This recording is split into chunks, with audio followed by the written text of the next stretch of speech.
भी मालूम है कि प्रदेश और देश की जनता आज बहुत संकट में है।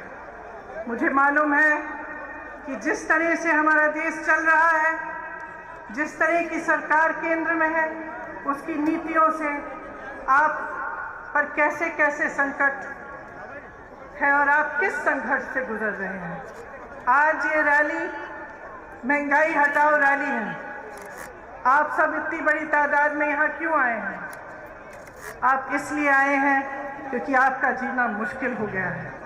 आप इसलिए आए हैं कि आज एक गैस सिलेंडर 1000 रुपए का हो गया है। आप इसलिए आए हैं कि सरसों का तेल आपको 200 रुपए में मिल रहा है। पेट्रोल और डीजल के दाम आसमान छू रहे हैं। आप इसलिए आए हैं क्योंकि आपका रोजाना का जीवन मुश्किल हो गया है और इस संघर्ष में आपकी कोई सुनवाई नहीं है। देखिए, दो तरह की सरकार होती है। एक ऐसी सरकार होती है जिसका लक्ष्य होता है सेवा, समर्पण और पब्लिक से सच्चाई की बात, और एक ऐसी सरकार होती है जिसका लक्ष्य होता है झूठ, लालच और लूट। और आज की जो केंद्र सरकार है वह यही दूसरी तरह की सरकार है। इसे अच्छी तरह से पहचानिए। जितना पैसा विज्ञापनों में खर्चा जाता है, उतना पैसा किसानों को क्यों नहीं दिया जाता?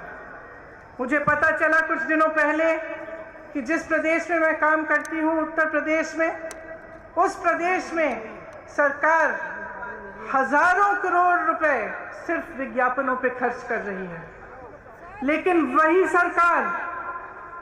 सरकार किसान को खाद दिलवा नहीं पा रही है। उसी सरकार में एक गांव है जहां मैं 4 ऐसे परिवारों से मिली जिनके मुखिया खाद की लाइन में खड़े खड़े गुजर गए, क्योंकि 2-3 दिनों से खाद वितरण की लाइन में खड़े थे और उनको खाद नहीं मिला। घर नहीं गए, डर था लाइन छोड़ दूंगा तो खाद नहीं मिलेगी, वहीं पे गिर पड़े। मैं ऐसे परिवार से मिलके आई हूं जिनके पति, जिनके सदस्य कुचले गए हैं इसी सरकार के मंत्री के बेटे की जीप के पहियों के तले। मैं उनकी विधवाओं से मिली हूं, उनकी बेटियों से मिली हूं, और मैं जानती हूं उनके मुंह से उन्होंने मुझे बोला कि हमें न्याय चाहिए, लेकिन इस सरकार से हमें न्याय कभी नहीं मिल सकता, कभी नहीं मिल सकता न्याय, क्योंकि इसी सरकार का मंत्री अभी भी हमारे प्रधानमंत्री के साथ मंच पे खड़ा रहता है, जिसके बेटे ने हमारे पति को कुचला, जिसके बेटे ने हमारे बेटे को कुचला। तो जो सरकार केंद्र में है वो निश्चित है कि जनता की भलाई नहीं चाहती, आपके लिए काम नहीं कर रही है। किसके लिए काम कर रही है? स्पष्ट है, पूरी दुनिया देख रही है, पूरा देश देख रहा है कि ये सरकार सिर्फ कुछ गिने चुने उद्योगपतियों के लिए काम कर रही है। कल मैं गोवा में थी। गोवा में एक अनोखी समस्या है, आप चौंक जाएंगे सुनकर, कि एक उद्योगपति के कोयले के लिए ऐसी सुविधाएं बनाई जा रही हैं जो गोवा की जनता को चाहिए ही नहीं। वहां गई, मुझे बताया गया बड़ी बड़ी सड़क बन रही है, किस लिए? उनके यातायात के लिए नहीं, जनता के लिए नहीं, एक उद्योगपति के कोयले को इधर से उधर ले जाने के लिए। जब किसान आंदोलन कर रहे थे, महीनों से बैठे हुए थे दिल्ली के बॉर्डर पे, तो हमारे पर्यटक प्रधानमंत्री अपने घर से निकलकर 10-20 किलोमीटर दूर जहां लाखों किसान बैठे थे वहां नहीं जा पाए। पूरा साल निकल गया, वहां नहीं जा पाए।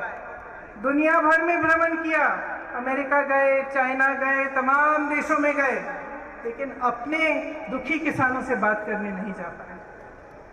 ये ऐसी सरकार है, समझ लीजिए, जहां पे प्रधानमंत्री पर्यटन में व्यस्त रहते हैं, अपने उद्योगपति मित्रों को एक दिन में हजारों करोड़ रुपए कमाते हैं, उनको कमाने में व्यस्त है। और वही सरकार है जिसमें आज इस देश का किसान एक दिन में मात्र 27 रुपए कमा रहा है। समझ लीजिए, आपने अपना विश्वास किस में डाला? जब आपने इनको चुना, आपकी एक आस्था थी, आपकी आशा थी कि देश तरक्की करेगा। उस समय बहुत बड़े बड़े भाषण देते थे कि 70 सालों में कांग्रेस ने कुछ नहीं किया। मैं उनसे पूछना चाहती हूँ, 70 साल की रट छोड़िए, हमें बताइए 7 सालों में क्या किया है। 7 सालों में हमें एक ऐसी संस्था दिखा दीजिए जो आपने बनाई शिक्षा के लिए। हमें एक ऐसा एम्स जैसा अस्पताल दिखा दीजिए। जिस हवाई अड्डे से आपका हवाई जहाज उड़ता है, वो हवाई जहाज भी कांग्रेस ने बनाया। और आज जो भी कांग्रेस ने बनाया, ये सरकार बेचना चाहती है, अपने उन्हीं दोस्तों को बेचना चाहती है। तो देख लीजिए, समझ लीजिए, मैं लंबी चौड़ी बात नहीं करना चाहती, सीधी बात कहना चाहती हूँ। इनकी नीयत क्या है? राजस्थान में एक ऐसी सरकार है जिसकी नीयत सही है, इसीलिए कोरोना आता है, आपकी मदद होती है। आपको मुफ्त इलाज, 5 लाख रुपए का मुफ्त इलाज मिलता है, 1 लाख रोजगार मिलते हैं, क्योंकि सरकार की नीयत सही है। केंद्र में जो सरकार है, जो उनके नेता हैं, जब भी मंच पर आकर आपके सामने बात करते हैं, सच्चाई नहीं करते, सच्चाई नहीं कहते, सिर्फ आपको गुमराह करते हैं। और इसमें मेरी आपसे बहुत बड़ी शिकायत है कि जब जब चुनाव आता है तो आप जवाबदेही नहीं मांगते। जब नेता समझ जाता है और एक राजनीतिक दल समझ जाता है कि देखिए चुनाव आएगा,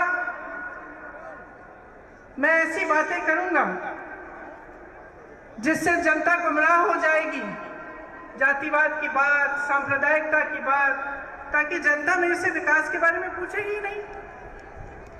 जब नेता के मन में ये बात बस जाए तो वो काम क्यों करेगा आपके लिए?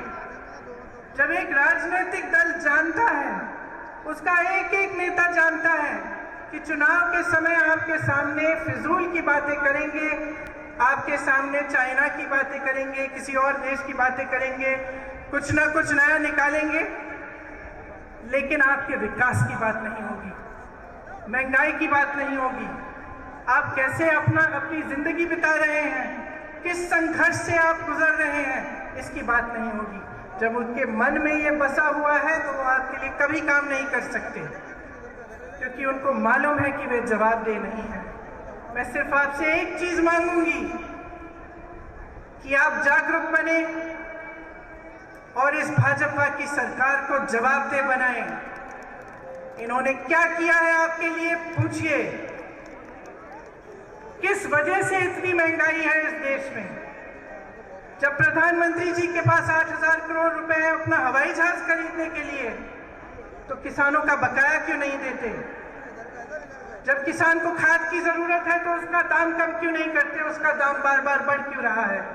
जब उनके उद्योगपति मित्र फूल रहे हैं, फल रहे हैं, तो हमारा किसान क्यों रो रहा है, क्यों मर रहा है? पूछिए, ये आपकी जिम्मेदारी है। इस सरकार की एक बहुत बड़ी जिम्मेदारी है आपके प्रति, आपका विकास, आपके देश की तरक्की, आपको आगे बढ़ाना, आपके बच्चों को एक मजबूत भविष्य देना। तो आपकी जिम्मेदारी है कि वो मजबूत भविष्य आप सरकार से मांगे, उनको जवाबदेह बनाएं और खड़े हो जाएं। आज ये सभा महंगाई की बात की है, मैं आपसे कहना चाहती हूं कि जिस तरह से आप महंगाई से लड़ रहे हैं हर रोज